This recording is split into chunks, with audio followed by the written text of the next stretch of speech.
Hey guys, so obviously the title of this video, you all know what it's going to be about, but other than that, I really don't want to say his name throughout this video because this video is not about him, and I feel like he always gets all of the attention.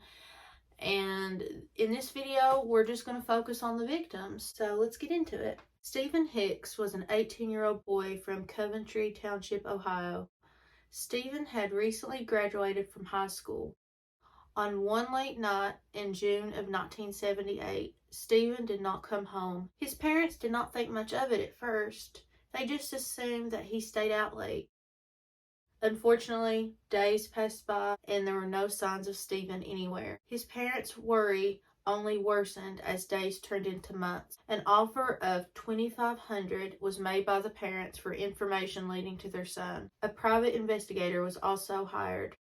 Everyone that had the opportunity to know Stephen described him as a compassionate person. He loved helping others and making new friends. Stephen's father, Richard, once told the press about a hunting story. Richard said Stephen was as proud as he could be, and then he bawled his eyes out. Stephen Hicks would have been 62. Stephen Tuomi was a 24-year-old male who grew up in Ontonagon in the Upper Peninsula of Michigan. Tuomi had a job, and it was as a short-order cook in Milwaukee. Quiet but artistic is what Tuomi's classmates described him as.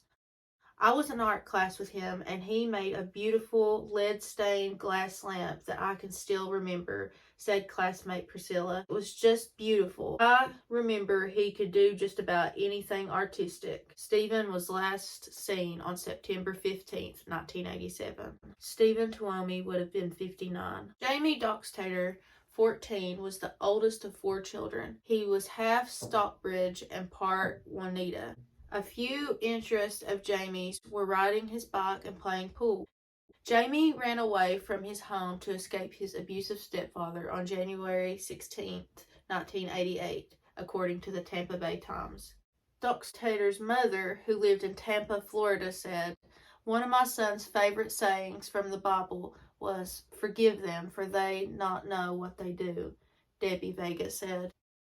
Doxtator was last seen on January 16, 1988. Jamie Doxtator would have been 48. 25-year-old Richard Guerrero went missing in March 1988. Richard had a sister named Janie. Janie assumed that her brother was dead. If he wanted it to be like that, he would have at least called my mom and let her know everything was okay, instead of leaving us in the dark like that, with my mother praying to God every day that the good Lord will send her son home. Jamie even told police once that when Richard would get in trouble with the police, the first thing he would do is call his mother. Janie had a 2-year-old daughter whom Richard would babysit sometimes. Richard's sister expressed how she felt that the only reason her brother wasn't taken serious by the police was because her brother was Hispanic. The family hired a private investigator who defrauded them of money. Richard Guerrero would have been 59. Anthony Sears was a manager at a Baker's Square in Milwaukee, and the 24-year-old was planning to celebrate his promotion to manager with his family over Easter dinner. His family realized that Anthony wasn't going to show up to the dinner, and they went home. Sears' family was not particularly worried about their son's absence, though. Anthony's mother said her son loved having his photo taken, and it was not unusual for him to run off with his friends for a few days. He was not reported missing until 4 weeks later. "A few days later, I called and just got his answering machine," his mother explained. Sears wanted to become a model and get married to his girlfriend as soon as he had enough money. He was last seen on March 25, 1989. Anthony Sears would have been 57. Ricky Beeks, also gone by Raymond Smith, was 33 years old when he went missing on May 29, 1990, but it was not unusual for this individual to be gone for long stretches at a time. This man spent time in Milwaukee prostituting and was just trying to make a buck. After Beeks had been released from prison, he had been living with his sister. Beeks also had a 10-year-old daughter who lived in Rockford, Illinois at the time. Eddie Smith, who was 28 at the time, vanished into thin air in the summer of 1990. Smith's sister said her brother was referred to by many as the Sheik because he frequently wore a turban-like wrap around his head. Eddie really wanted to become a professional model. In court, Eddie's brother said this about him. Ed was raised in a Christian home where he learned how to be a loving, trusting, respectful human being.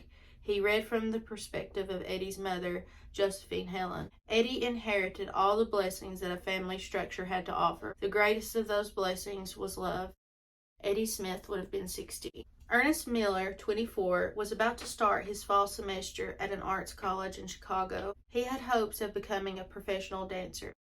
His hopes were shattered September 2nd, 1990. Ernest graduated from Milwaukee High School of Arts at West Division, but then took a break and worked a job.